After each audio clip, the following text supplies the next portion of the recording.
দেখো বারবার ধরে যে বিষয়টি আবেদন করা হচ্ছিল যে লজিক্যাল ডিসক্রিপেন্সি, এই লজিক্যাল ডিসক্রিপেন্সির ক্ষেত্রে কাদের কারা वोट नहीं बनेगा। जहां तक वेस्ट बंगाल के एसआईआर की तारीख की बात है, हम तीनों है कि एक साथ 1,36,00,000 लोगों को नोटिस भेज दिया जाए। वेस्ट बंगाल में इस वक्त एक ऐसा ही मामला गर्म है जिसे एसआईआर केस कहा जा रहा है। इलेक्शन कमीशन के एक बड़े फैसले ने पूरे स्टेट में हलचल मचा दी है। लोग परेशान है, सुप्रीम कोर्ट को दखल देना पड़ रहा है। आज के इस वीडियो में हम समझेंगे कि पूरा मामला क्या है और इसका डेटा क्या कहता है। सबसे पहले ये समझते हैं कि एसआईआर है क्या।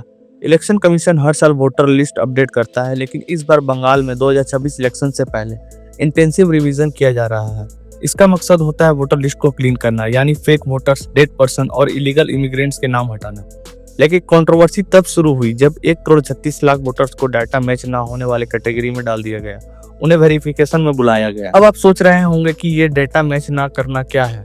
इलेक्शन कमीशन ने एक सॉफ्टवेयर और एआई का यूज करके कुछ ऐसे पॉइंट्स पकड़े हैं, जैसे एज गैप, माँ बाप और बच्चों की उम्र में 18 साल से कम का अंतर होना, ग्रैंड पेरेंट्स इशू, दादा दादी की उम्र और उनके पोता पोती की उम्र में लॉजिक ना बैठना, लार्ज फैमिलीज, एक ही घर में 6 से ज्यादा वोटर्स का होना, एंड हिस्ट्रिकल मैच। 2002 के पुराने रिकॉर्ड्स और आज के डाटा में मिसमैच। डाटा के हिसाब से बंगाल के कई डिस्ट्रिक्ट जैसे 24 परगना और मुर्शिदाबाद में सबसे ज्यादा नोटिस भेज दिए गए हैं। मामला इतना बढ़ गया है कि बात सुप्रीम कोर्ट तक पहुंच गई है। 22 जनवरी 2026 को कोर्ट ने कुछ बड़े ऑर्डर्स दिए हैं। पहला, ट्रांसपेरेंसी। हर ब्लॉक और पंचायत ऑफिस में उन लोगों के नाम की लिस्ट लगानी होगी जिन्हें नोटिस मिला है। दूसरा, नो पर्सन प्रेजेंस नीडेड। हर वोटर्स को गर्मी में लाइन में लगने की जरूरत नहीं, वो अपने बूथ लेवल एजेंट BLA के जरिए डॉक्यूमेंट साझा कर सकते हैं। 10 दिन का वक्त दिया गया है। दोस्तों, वोटर लिस्ट में क्लियरिटी रखना जरूरी है, लेकिन इतने बड़े लेवल पर लोगों का परेशान होना भी एक बड़ा सवाल है। वेस्ट बंगाल DGP ने भी पुलिस को अलर्ट पर रखा है ताकि कोई लॉ एंड ऑर्डर ना बिगड़े। अब सोचिए उन लोगों का क्या हाल हो रहा होगा जो खेती बाड़ी करते हैं, रोज दिहाड़ी मजदूरी करते हैं। उन्हें अपना काम छोड़कर धूप में लाइन में लगना पड़ रहा है, सिर्फ ये साबित करने के लिए किया कि वो इस देश के नागरिक हैं। कई लोगों को तो ये समझ ही नहीं आ रहा है कि नोटिस में लिखी गड़बड़ को ठीक कैसे करें। अगर आपको चेक करना है कि आपका नाम लिस्ट में है या नहीं, तो आप वोटर हेल्पलाइन ऐप पर जाकर अपना EPIC नंबर डालकर चेक कर सकते हैं। एंड ये सिर्फ एक डाटा का मामला नहीं है। बंगाल की रूलिंग पार्टी TMC का कहना है कि एक खास समुदाय को निशाना बनाने की कोशिश है। वहीं दूसरी तरफ ऑपोजिशन में BJP का कहना है कि बॉर्डर डिस्ट्रिक्ट में फेक वोट मैनेजमेंट सिस्टम का हिस्सा है। यह सॉफ्टवेयर पैटर्न रिकॉग्नाइजेशन पर काम करती है। मसलन अगर एक ही एरिया में अचानक 20% वोटर्स बढ़ गए, तो सॉफ्टवेयर वहां हर घर को रेड फ्लैग कर देता है।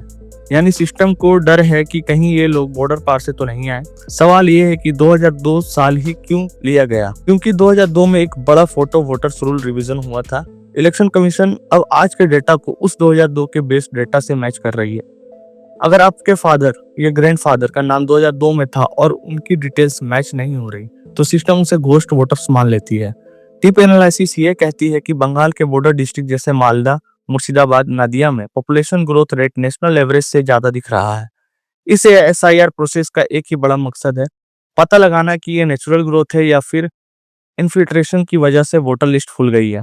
एक प्रॉब्लम ये है कि वेस्ट बंगाल में कई लोग NRC के डर से जी रहे हैं। उनके लिए ये सिर्फ एक वोट रिवीजन नहीं है, बल्कि उनकी नागरिकता का सवाल है। इस डर की वजह से लोग पैनिक में हैं, जो लॉ एंड ऑर्डर के लिए चैलेंज सा बन गया है।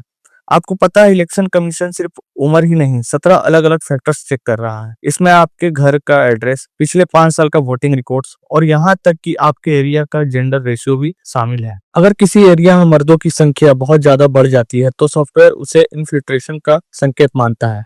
इस SIR के पीछे असली दिमाग, अगर आपको या आपके किसी जानने वालों को हेयरिंग में बुलाया गया है, तो 3 चीजें तुरंत करें। पहला, अपना 1971 या 2002 का लेगेसी डाटा चेक करें। दूसरा, अपना बूथ लेवल ऑफिसर BLO से मिले। तीसरा, स्पेलिंग मिस्टेक हल्के में ना ले। आधार और वोटर ID में नाम बिल्कुल एक जैसा होना चाहिए। तो ये थी आज की वेस्ट बंगाल SIR केस की पूरी सच्चाई। डेटा, कानून और पॉलिटिक्स तीनों का मिक्स है। अगर आपको ये वीडियो पसंद आई है तो वीडियो को शेयर जरूर करना और चैनल को सब्सक्राइब। Thank you. मिलते हैं नेक्स्ट वीडियो में।